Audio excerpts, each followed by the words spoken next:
Hello dear friends, क्या आप जानते हैं कि साल भर में सबसे बड़ा दिन और सबसे बड़ी रात कब और कैसे होती है?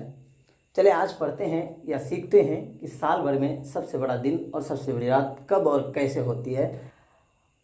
हमें पता है कि साल में सबसे बड़ा दिन 21 जून को और सबसे बड़ी रात 22 दिसंबर को होती है।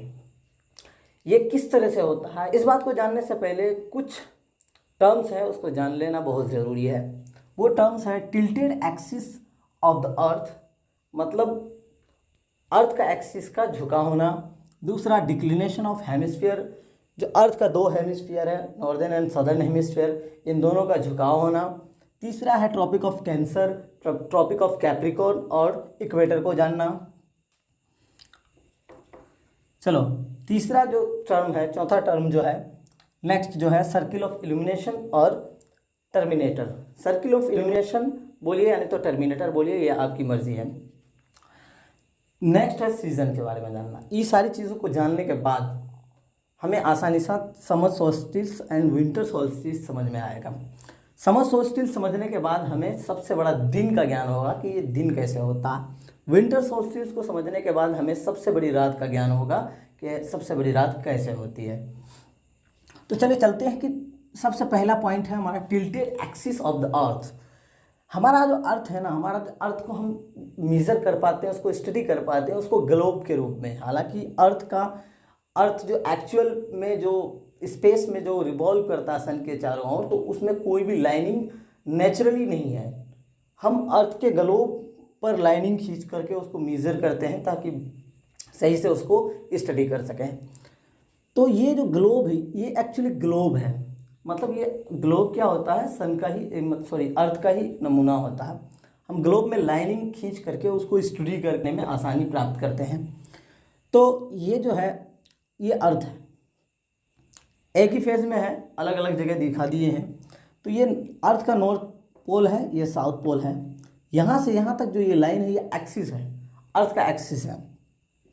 ये जो अर्थ का एक्सिस है और ये लाइन ऑफ इल्यूमिनेशन जो है, सर्किल ऑफ इल्यूमिनेशन, ये जो एक गोला के तरह है, अर्थ एक बॉल के तरह है। इसका लाइन यहाँ से यहाँ तो उस पार से भी लाइन खींचा हुआ रहेगा इसका। तो ये जो एक सर्कल बनाता है, ये सर्कल, इसी सर्कल को क्या बोला जाता है, सर्कल ऑफ इल्यूमिनेशन, जो दिन और रात को डिवाइड करता है। तो यहाँ से यहाँ तक की जो दूरी है, ये जो एंगल है ये 23.5 डिग्री है, मतलब 23.5 डिग्री झुका हुआ है अर्थ का एक्सिस अपने इसमें ऑर्बिट में। तो ये झुका होना। दूसरा है डिक्लिनेशन ऑफ हेमिस्फीयर, यहाँ से यहाँ तक ये क्या है, इक्वेटर है। यहाँ से यहाँ तक इसका नॉर्दर्न हेमिस्फीयर है, यहाँ से इधर इसका सदर्न हेमिस्फीयर है। नॉर्दर्न हेमिस्फीयर का भी साल भर में 365 दिन होता है। 365 दिन में 12 महीने होते हैं। 12 महीने में 6 मंथ क्या होता है, जो नॉर्दर्न हेमिस्फीयर सन की तरफ झुका हुआ होता है, सन की तरफ क्या होता है, इसका डिक्लिनेशन होता है। और दूसरा बाकी के 6 महीने इसका सदर्न हेमिस्फीयर सन की तरफ डिक्लिनेशन होता है, सन की तरफ झुका हुआ होता है, सूरज की तरफ। तो अब देखिए डिक्लिनेशन ऑफ अर्थ को हम समझ गए। यहाँ से यहाँ तक का आप स्टडी करेंगे तो नॉर्दर्न हेमिस्फीयर यहाँ से यहाँ तक, मतलब ये इक्वेटर है, बीच वाला जो लाइन है ये इक्वेटर है। इक्वेटर और नॉर्थ पोल है, इसके बीच का जो ये हाफ पोर्शन है ये एक हेमिस्फीयर है। नॉर्थ साइड है इसीलिए नॉर्दर्न हेमिस्फीयर, साउथ साइड है इसीलिए साउदर्न हेमिस्फीयर। ये जो नॉर्दर्न हेमिस्फीयर है यहाँ से लेकर के यहाँ तक आपको सन के तरफ झुका हुआ रखे। और ये जो शेडेड पोर्शन है ये नाइट पोर्शन है, नाइट, इधर डे है इधर नाइट है। ये शेडेड जो है, ये बुंदा बुंदा बुंदा जो दिए हैं ये नाइट पार्ट है, ये नाइट पोर्शन है और इधर डे पोर्शन है। तो डे पोर्शन देखिए जिधर झुका हुआ वो डे पोर्शन, इधर नॉर्थ पोल झुका हुआ है, ये नॉर्थ पोल इधर झुका हुआ, ये नॉर्थ पोल इधर झुका हुआ है, नॉर्थ पोल इधर झुका हुआ। अब देखिए यहाँ साउथ पोल इधर झुका हुआ, सन की तरफ झुका हुआ। तो मतलब 6 मंथ क्या नॉर्थ पोल सन की तरफ झुका हुआ है, बाकी के जो 6 मंथ है वो साउथ पोल सन की तरफ झुका हुआ है। तो इस बात का ज्ञान हमें डिक्लिनेशन ऑफ हेमिस्फीयर के हिसाब से मिलता है। दूसरा ट्रॉपिक ऑफ कैंसर।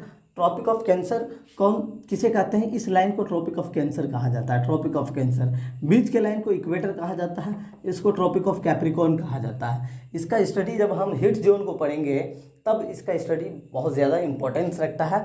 अभी नाम सिर्फ जान लेना जरूरी है। अब circle of illumination of terminator देखिए, सर्किल ऑफ इल्यूमिनेशन किसको कहा जाता है, इस सर्किल को, ये बॉल की तरह है, जो क्या करता है, इस लाइन को उस लाइन मतलब एक सर्किल की तरह इस पार से उस पार तक घुमा हुआ है। एक बॉल को देखेंगे, अगर सर्किल खींचेंगे तो इस पार से उस पार जाएगा दोनों साइड, तो एक सर्कल बनेगा। उसी सर्कल को क्या कहेंगे, सर्कल ऑफ इल्यूमिनेशन, और उसी को बोलते हैं, दूसरा नाम उसका टर्मिनेटर है। चलिए अब सीजन्स के बारे में जान लेते हैं। सीजन्स क्या होता है, देखिए साल भर में मेनली 2 ही सीजन होता है, मेनली, अदरवाइज 4 सीजन्स होते हैं। मेनली 2 ही सीजन होता है, एक समर सीजन, दूसरा विंटर सीजन। समर सीजन और विंटर सीजन के आर में स्प्रिंग सीजन, रेनी सीजन और ऑटम सीजन होता है। तो चलिए यहाँ से यहाँ तक क्या होता है, देखिए यहाँ पे ये जून का मंथ है और इधर क्या है, दिसंबर का मंथ है। तो जाहिर सी बात है इधर से इधर रिवॉल्व करता है। मेरा पर्सपेक्टिव है कि अर्थ क्या होता है, क्लॉकवाइज घूमती है अपने ऑर्बिट में। एक्चुअल में ये काउंटर क्लॉकवाइज घूमता है। तो आपका पर्सपेक्टिव आप किधर से देखते हैं, आप अगर उस पार से देखेंगे तो आपको काउंटर क्लॉकवाइज देखने के लिए मिलेगा। काउंटर क्लॉकवाइज क्या होता है, अर्थ अपने ऑर्बिट में घूमता है। तो मेरा पर्सपेक्टिव इधर से देखना है, तो वो आप पर डिपेंड करता है। तो चलिए अब हम देखते हैं, जल्दी से वीडियो ख़त्म करना है क्योंकि बहुत लेट हो। तो क्या है सीजन्स के बारे में, तो सीजन्स यहाँ से यहाँ तक क्या होता है, समर होता है, यहाँ से यहाँ तक विंटर होता है, इसी के आर में अदर सीजन होता है। तो देखिए यहाँ तक क्या है, इधर से अर्थ इधर से घूमना शुरू किया है। तो यहाँ पे क्या है, ये विंटर सोल्स्टाइल है, दिसंबर है, तो इसका मतलब ये जनवरी या फरवरी है, ये मार्च अप्रैल होगा, मई जून होगा। यहाँ जून देखिए 21 जून को ये विंटर समर सोल्स्टाइल है, समझ रहे हैं। अब देखिए हम बात आते हैं हम लोग कि सबसे बड़ा दिन और सबसे बड़ी रात कैसे होती है, समझ रहे हैं। देखिए सबसे बड़ा दिन किस हिसाब से होता है, अभी जो है ना सबसे बड़ा दिन समर सोल्स्टाइल में होता है और सबसे बड़ी रात विंटर सोल्स्टाइल में होता है। तो सबसे बड़ा दिन समर सोल्स्टाइल में कैसे होता है, देखिए जब समर सोल्स्टाइल होता है तो समर सीजन होता है। और एक बात अहम बात है जो दिमाग में रखने वाली बात है, देखिए पूरे अर्थ में एक बार में समर सीजन नहीं होता है, पूरे अर्थ में एक बार में समर सीजन नहीं होता। अगर वो सदर्न हेमिस्फीयर में समर सीजन है तो नॉर्दर्न हेमिस्फीयर में विंटर सीजन है।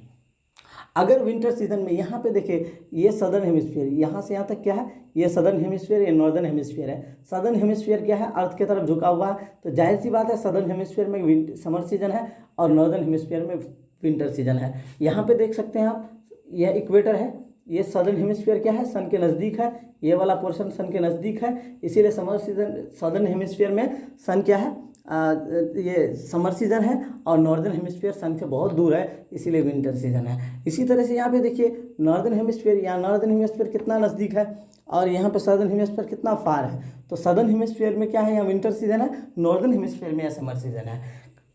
तो इस तरह से सीजन्स का इंटरचेंजिंग होता है साल भर में। अब चलते हैं, अब हाँ समर, तो ये समर सॉल्स्टिस जो है ये समर सीजन में होता है।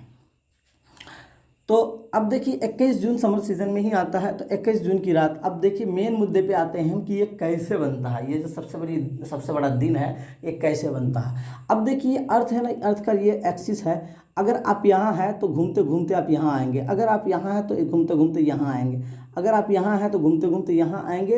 इतना ही नहीं बल्कि एक बॉल की तरह है अर्थ, उस पार भी जाना होगा आपको, उस पार घूम के आने के बाद फिर ऐसे घूम के आने के बाद फिर इस पार से आना पड़ेगा। अगर आप यहाँ हैं तो ऐसे घूम करके जाना पड़ेगा, उस पार से आना पड़ेगा। तो हम ये बोलते हैं यहाँ से यहाँ तक हम ज़्यादा हाईलाइट किए हुए हैं, तो इसका मतलब देखिए यहाँ से यहाँ तक, अब देखा जो रोशनी है ये सीधा 90 डिग्री यहाँ पर पड़ता है, मतलब ट्रॉपिक ऑफ कैंसर पर। अब देखिए ट्रॉपिक ऑफ कैंसर जो है, ट्रॉपिक ऑफ कैंसर और इक्वेटर के बीच में सबसे अधिक यहाँ पे गर्मी पड़ती है अभी यहाँ पर। तो अब देखिए ये जो सर्किल ऑफ इल्यूमिनेशन है, सर्किल ऑफ इल्यूमिनेशन से यहाँ तक आपको अगर 2 सेंटीमीटर मिलेगा, यहाँ से यहाँ तक आपको 3 सेंटीमीटर, यहाँ से यहाँ तक आपको 4 सेंटीमीटर। ये जो सेंटीमीटर है हम अपने मर्जी से रखे हैं, आप किलोमीटर में भी रख सकते हैं, लाइक आपको आपकी मर्जी है। तो मैं समझने के लिए सेंटीमीटर पे रखा हूँ क्योंकि एक्चुअल में सेंटीमीटर है यहाँ पे ना। यहाँ से यहाँ तक 3 सेंटीमीटर, यहाँ से यहाँ तक 4 सेंटीमीटर, 2 सेंटीमीटर है। तो जहाँ दूरी है यहाँ से यहाँ तक 4 है तो उस पार भी 4 होगा, 4 4 8 हो गया। अगर यहाँ से यहाँ 3 है तो इसका मतलब उस पार भी 3 होगा, 6 हो जाएगा।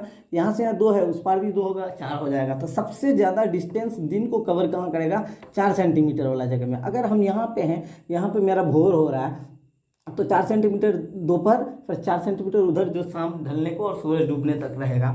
तो ये 8 सेंटीमीटर की दूरी तय करना पड़ेगा। तो इसका मतलब सबसे ज़्यादा दूरी यहाँ तय करना पड़ा, मतलब दिन को। तो इसीलिए सबसे बड़ा दिन 21 जून को है, क्योंकि 21 जून को क्या होता है, अर्थ इस पोस्टर में पहुँचता है और यहाँ से यहाँ तक की दूरी सबसे अधिक होती है, और इसीलिए यहाँ दूरी तय करने की वजह से ज़्यादा, दिन को दूरी तय करने की वजह से ज़्यादा टाइम लगता है, और ज़्यादा टाइम लगने की वजह से सबसे बड़ा दिन होता है। इसी तरह से क्या होता है, विंटर सोल्स्टाइस में सबसे बड़ी रात होती है। विंटर सोल्स्टाइस में 22 दिसंबर को, एक्चुअल में ये जो विंटर सोल्स्टाइस है 21 से लेकर के 23 दिसंबर के बीच कभी भी हो सकता है। तो 22 दिसंबर को एवरेज में माना गया, और मैक्सिमम 22 दिसंबर को ही होता है। तो अब देखिए 22 दिसंबर को जो विंटर सोल्स्टाइस है, मतलब सबसे बड़ी रात है। तो बताइए सबसे बड़ी रात यहाँ पे होगी। अभी देखिए ये नॉर्दर्न हेमिस्फीयर की बात कर रहा हूँ मैं, क्योंकि ज़्यादातर कंट्री नॉर्दर्न हेमिस्फीयर में लाई करता है, इसीलिए नॉर्दर्न हेमिस्फीयर की बात कर रहा हूँ। देखिए नॉर्दर्न हेमिस्फीयर में यहाँ से यहाँ तक कितना है, यहाँ 2 सेंटीमीटर है, तो इसका मतलब यहाँ ज़्यादा होगा। यहाँ 3 सेंटीमीटर, तो यहाँ कम होगा। तो यहाँ से यहाँ तक है ना ज़्यादा होगा, और यहाँ से यहाँ 6 मान लेते हैं, तो 2 माइनस कर देते हैं, बचेगा इधर 4, 3 तो इधर बचेगा 3, इधर 2 बचेगा। तो यहाँ से यहाँ तक की दूरी सबसे अधिक है, ये 4 है, ये 3 है, ये 2 सेंटीमीटर है। यहाँ सर्किल ऑफ इल्यूमिनेशन है, यहाँ से यहाँ तक की दूरी सबसे अधिक है, इधर 4 है तो उस पार भी 4 होगा। तो ये ज़्यादा वक्त लेती है, तो इसीलिए ये मतलब इसी तरह से रात क्या होती है, लंबी हो जाती है। तो विंटर सोल्स्टाइस इस तरह से होता है। ये जो इलिप्टिकल जो पाथ है, ये इसको सर्कुलर पाथ नहीं कह सकते, इलिप्टिकल पाथ कह सकते हैं। इलिप्टिकल पाथ में क्या होता है, इसका जो राइट एंड लेफ्ट साइड दोनों क्या होता है, फैला हुआ होता है, और अप और डाउन साइड क्या होता है, कम डिस्टेंस में होता है। तो इस तरह से विंटर सोल्स्टाइस को भी हम समझ गए। विंटर सोल्स्टाइस में रात लंबी होती है, समर सोल्स्टाइस में दिन लंबा होता है। और दिन लंबा कैसे होता है, इस बात को भी हम जान गए। रात लंबी कैसे होती है, इसके बारे में भी हम जान गए। Thank you so much.